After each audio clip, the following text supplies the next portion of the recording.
안녕하세요. 오늘도 함께 하시는 모든 분에게 하나님의 평강이 임하기를 축원합니다. 오늘은 한국교회 주신 하나님의 대사명이란 제목으로 본문 창세기 1장 28절을 중심으로 창세기 9장 12장 그리고 17장 26장 28장에 나오는 하나님께서 아브라함과 이삭과 야곱에게 하신 말씀 중심으로 함께 나누어 보도록 하겠습니다.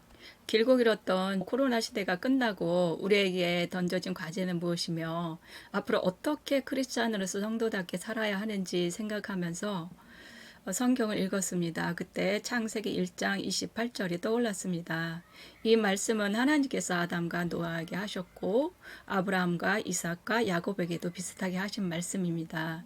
이 말씀은 오늘날 우리에게 하나님께서 대한민국과 한국 기독교를 위하여 주신 가장 중요하고 첫 번째 되는 말씀이라고 생각합니다. 며칠 전에 지난 5월 11일 이찬수 목사님 설교를 듣는데 한국 교회가 위기라고 말씀하셨습니다. 그런데 오늘날 한국 교회의 가장 큰 위기는 과연 무엇일까 생각하면서 교인이 없어서 교회가 서양 교회들처럼 문을 닫고 이단에게 팔리는 것이 가장 큰 문제가 아닐까 생각해 보았습니다. 대한민국이라는 나라는 자타가 공인하고 역사에서 보기 드문 정말 고유한 정체성을 가진 우수한 민족으로 이루어진 나라입니다. 그런데 인구 부족으로 그 특성을 잃게 생겼고 한국교회 역시 교인이 없어서 머지않아 문을 닫을지 모르겠습니다. 이러한 문제를 해결하기 위하여 100년을 내다보고 우리나라와 우리 민족과 기독교가 가장 시급하게 서둘러야 하는 일은 바로 인구 문제라는 생각이 들었습니다. 물론 인구 문제는 싱글 문제와 연관이 있습니다. 본문에서 하나님은 새로운 역사의 시작 단계마다 아담과 노아와 아브라함 그리고 이삭과 야곱에게 생육하고 번성하여 땅에 충만하라고 명령하시고 내가 너로 큰 민족을 이루고 내 이름을 창대하게 하고 또 너로 여러 민족의 아버지가 되도록 하시겠다고 말씀하셨습니다.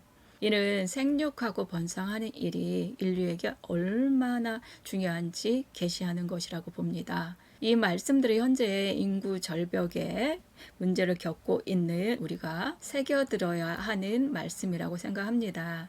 통계청에 의하면 우리나라 인구가 너무 급속히 줄어서 중위 인구가 지난 2020년에 43.8세였고 70년에는 62.2세가 될 것이라고 합니다. 이는 우리나라의 생산 연령 인구가 부족해서 주변 나라들에서 생산 인력이 유입되지 않으면 나라의 존립이 어려움을 의미합니다.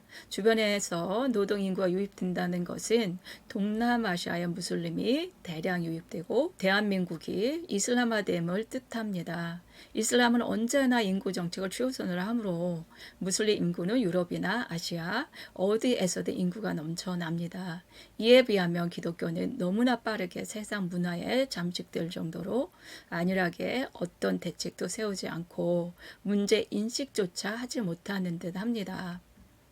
이러한 이유로 저는 오늘 특별히 기독교를 대표하는 교단과 교회와 목회자들 그리고 성도들에게 감히 제언하고자 합니다. 한국 교회와 교단들은 한마음 한뜻으로 대한민국이라는 국가와 세계 어디에도 없는 우수한 한민족을 지켜내고 위기에 처한 기독교를 보호하고 지켜내야 할 의무가 있다고 생각합니다. 우리나라의 기독교는 대단한 영향력이 있어서 작은 나라임에도 미국 다음으로 세계 선교를 많이 하고 있습니다. 이러한 한국 기독교는 유럽과 미국의 선진 교회들이 어떻게 무너져 내렸는지 잘 알고 있습니다. 선진 교회들의 몰락에 대한 다양한 원인이 있지만 그 중에 포스트 모더니즘과 이슬람 문화가 중요한 역할을 했다고 봅니다. 서방의 기독교는 한순간에 무너진 것이 아니라 조금씩 동성애와 같은 세속 문화에 잠식당하더니 어느 순간부터는 급속도로 몰락하고 말았습니다. 지금은 겨우 명맥만 유지하는 수준이라고 할 수 있습니다. 한국교회는 선진 교회들이 이와 같은 몰락을 통해 교훈을 얻어야 합니다. 그런데 사실 현재 한국교회는 유럽의 교회들보다 더 빠르게 세속화되고 있습니다. 아이러니하게도 똑같은 길로 가고 있습니다. 지금 추세라면 한국교회는 곧 무너져 내릴지도 모릅니다. 이미 미국이나 유럽에서는 가정에서조차 성경 교육이 금지되어 있습니다. 우리나라에서도 머지않아 그렇게 될 가능성이 있습니다. 지금이라도 한국 교회는 정신을 차리고 돌아서야 합니다. 한국 교회의 생존을 위한 방법으로 한 가지 말씀드리자면 한국의 가장 큰 장점인 교육을 활용하는 것입니다. 우리나라는 작은 데다가 천연 자원마저 없습니다. 그런데 다행히도 우리는 교육을 통해 뛰어난 인재들을 양성하여 현재 10대 강국으로 발전하였습니다. 전쟁 후 먹을 것이 없던 시대에 우리나라는 둘만 낳아 잘 기르자는 산하 제한을 구호로 인구를 줄이고 교육에 집중하면서 먹고 사는 문제를 해결하고 경제적으로 잘 살게 되었습니다. 그 과정 중에 기독교가 기독교 교육기관과 교회를 통해 무지한 사람들을 일깨워 자유민주주의 기틀 아래 부강한 나라를 세우는 데 지대한 역할을 하였습니다. 일제강점기부터 기독교는 현대적 교육을 통해 젊은이들을 일깨우고 3.1 만세 운동을 주도하는 등 우리나라가 토대를 세우는 과정 중에 중대한 역할을 하였습니다. 이제 우리 교회들이 선진들의 지혜와 교훈을 이어받아 우리 자녀 세대에도 기독교가 이 땅에서 굳건히 자리 잡고 유지될 수 있도록 기독교 중심의 인구 증가 전략을 세워야 합니다. 우리 세대가 자녀들을 말씀으로 바로 세우지 못해서 기독교가 무너졌다고 생각합니다. 우리가 책임지고 돌려놓아야 합니다. 우리 자녀들은 대체로 하나님을 만난 경험이 없어서 기독교를 다시 일으켜 세울 힘이 없습니다. 그들은 결국 세상의 풍조에 따라 살아갈 것이고 한국의 기독교는 우리 세대로 끝날지도 모릅니다.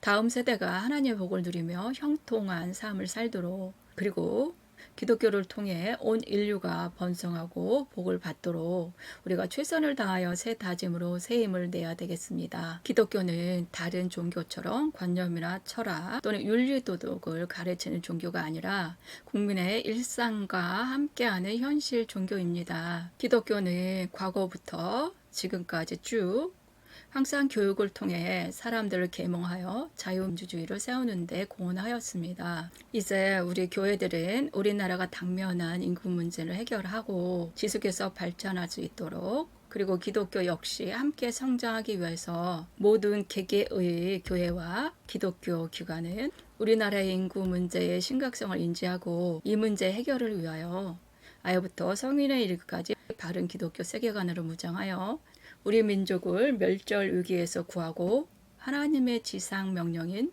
생육하고 번성하여 땅에 충만하라는 말씀을 토대로 하나님 나라를 확장해 나가야 합니다. 우리는 지금 하나님께서 사람에게 처음 주신 생육하고 번성하여 땅에 충만하라는 말씀을 진지하게 받아들여 실천해야 할 때입니다.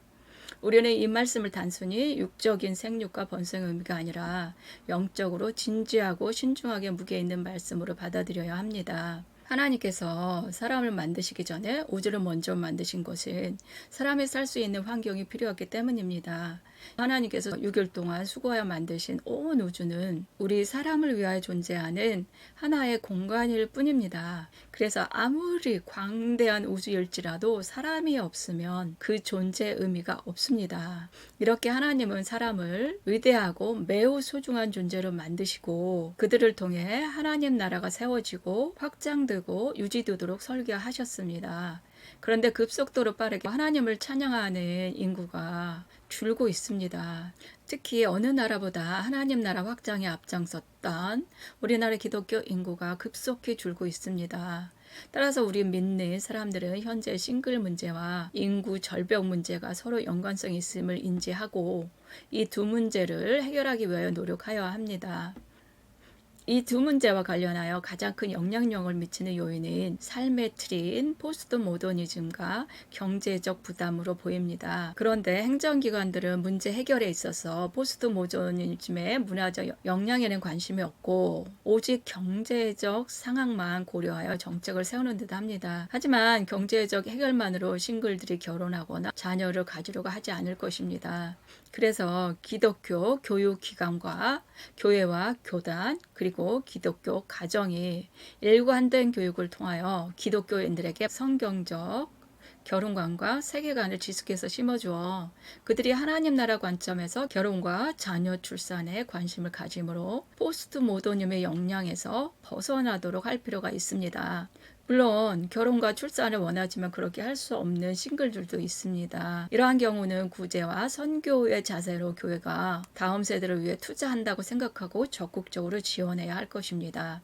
저는 전통이나 진리를 거부하고 오직 차별성, 독특성, 그리고 다양성 등을 강조하면서 해치를 주장하여 개인주의와 탈제도, 탈종교를 통해 독신과 이혼율을 증가시키고 출생률을 감소시켜서 가정의 해체를 부추기는 포스트 모더니즘은 사탄의 섬뜩한 전략이라고 생각합니다. 이러한 사탄의 도구를 무력화하기 위해서는 성경적 세계관과 기독교 정신으로 무장하는 수밖에 없다고 생각합니다.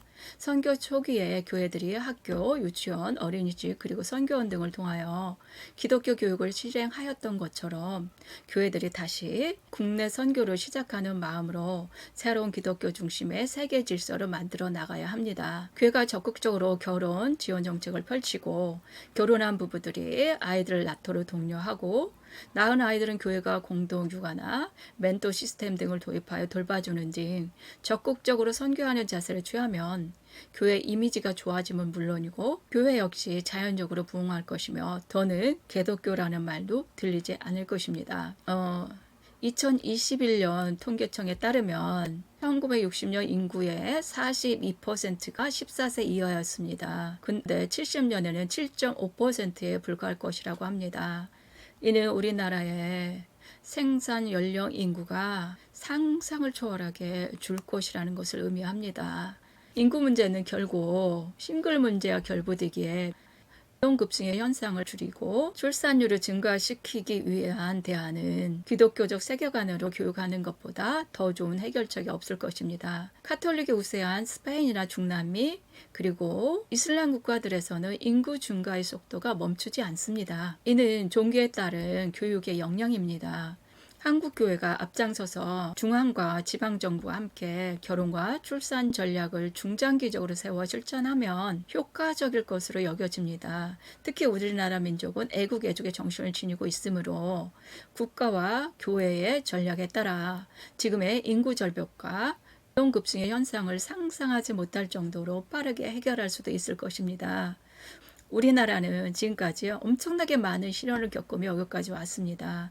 그때마다 온 국민이 힘을 합쳐서 한마음으로 나라를 위해서 헌신했습니다. 이번에도 그렇게 되기를 특히 기독교인들이 하나의 마음을 갖기를 바랍니다. 최근에 우리 행정부는 이 문제의 심각성을 깨닫고 문제 해결을 위해 노력하고 있는 것으로 보입니다. 그런데 안타깝게도 기독교는 문제의 심각성을 아직 깨닫지 못하고 있는 것 같습니다. 초기 기독교의 적극적 활동에 비하면 오늘의 기독교는 싱글 문제와 인구 문제에 대하여 무관심하고 너무 안일하고 수동적 자세로 임하는 것 같습니다. 교회가 자신이 속한 큰 공동체인 국가와 지역 사회 등과 협력하여 주도적으로 사회를 밝은 방향으로 이끌어 나가면 좋겠습니다. 그러면 하나님께서 야곱에게 네가 하나님 뜻을 다 이루기까지 내가 떠나지 않고 함께 하겠다고 약속하신 것처럼 우리가 하나님의 뜻을 받들어서 이 땅에서 하나님 나라를 완성해 나가도록 하나님께서 우리와 함께 하실 것이라고 믿습니다. 하나님의 뜻인 생육하고 번성하여 땅에 충만하라는 명령을 우리가 다 이루기까지 하나님께서 우리를 떠나지 않으시고 함께 하실 것입니다. 기도하겠습니다. 우리나라와 우리 민족과 우리 교회를 사랑하시는 아버지, 우리가 하나님의 말씀을 따라 생육하고 번성하여 이 땅에 하나님의 사람들로 가득하게 하여 하나님의 마음을 시원하게 해드리고 하나님께 영광을 올려드리게 하옵시고 우리 가운데 하나님께서 함께 하심으로 우리가 항상 일상 속에서 하나님 영의 충만함을 누리며 기쁨과 감사가 넘치게 하옵소서.